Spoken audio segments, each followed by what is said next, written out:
Pierre et Jean utilisent eToro pour investir sur les marchés financiers. Pierre fait des recherches sur les opportunités d'investissement international. Jean fait des recherches pour savoir comment devenir sorcier de niveau 60. Pierre suit les flux d'actualité pour connaître les dernières infos du marché. Jean suit le flux d'actualité pour visionner les dernières vidéos de chats.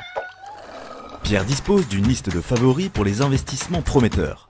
Jean a également une liste de favoris.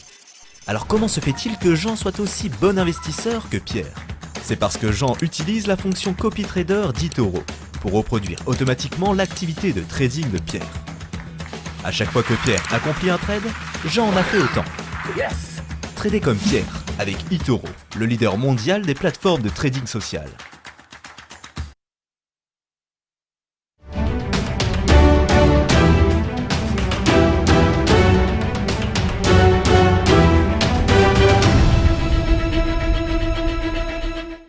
Et c'est l'heure du Chrono-CAC avec Antoine Quezada, formateur et coach. Bonjour Antoine. Oui, bonjour Fabienne. Alors merci d'être avec nous. Alors c'est vrai qu'au CAC 40, sur le CAC 40, ces dernières heures, c'était assez mitigé. Au moment où je vous parle, plus 1% maintenant, quand même on vient de passer le cap des 5000 points, au moment où on vous parle, ça va mieux, mais quand même beaucoup d'hésitation avec des statistiques assez mitigées en ce moment, n'est-ce pas? Et oui, il y a des hésitations. On est sur une zone un petit peu critique. Là. On a ouvert effectivement à pratiquement tout près des 5000 points. On est à 5002 points exactement à l'heure actuelle, à plus 0,85%. Donc sur le graphique que je vous ai envoyé, et qui est exactement le même que celui de l'année dernière, évidemment il a évolué avec les nouveaux chandeliers de la semaine, vous remarquerez les deux segments obliques que j'avais tracés déjà, sont ces gros segments noirs très épais, dont l'un est un support et l'autre une résistance de très long terme. En fait, ça a été tracé sur les chandeliers japonais mensuels. Là, le graphique est en chandelier journalier. Et donc, la semaine dernière, j'évoquais le fait qu'on allait très certainement rebondir sur cette oblique baissière, donc ce support autour des 4720 points. On est même allé un petit peu plus bas. Et on a rebondi, effectivement, depuis toute la semaine. On rebondit sur cette zone des 4720, 4700 pour aller buter maintenant depuis 3 jours sur l'oblique foncée supérieure qui, elle, maintenant, était une résistance, alors que de long terme, elle est un support. Donc, bref, on est enchâssé entre ces deux zones, donc la zone des 5020 points et les 4720 sur lesquels on a rebondi. Et là, on revient, on est à nouveau sur cette zone des 5000 points, 5012 points, dont il faudrait s'affranchir, effectivement, pour libérer un petit potentiel de hausse.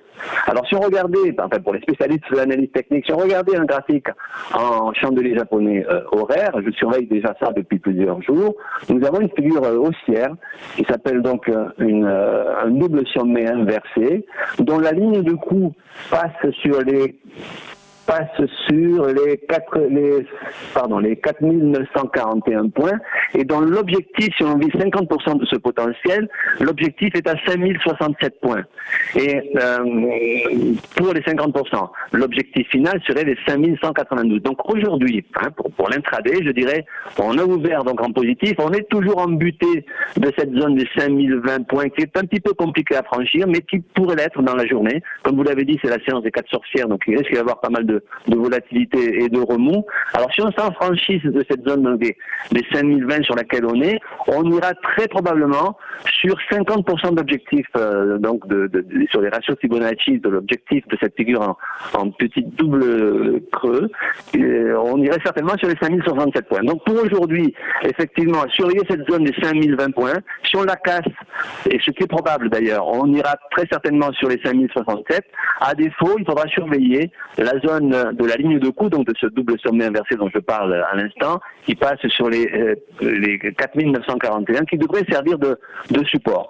Mais voilà, il faut en tout cas pouvoir s'affranchir des 5020 points, voire même le plus haut d'hier, 5026 points, qui à ce moment-là nous permettrait d'être beaucoup plus optimistes. Mais c'est pas, voilà, c'est une zone critique. Il faut vraiment dépasser ces 5020 points pour aujourd'hui. Merci beaucoup Antoine pour ce point sur le CAC 40. D'un Antoine à l'autre, on arrive tout de suite sur la séquence avec Antoine Fraissoulier. Ce sera dans un instant pour la séquence Market Mover. Restez avec nous.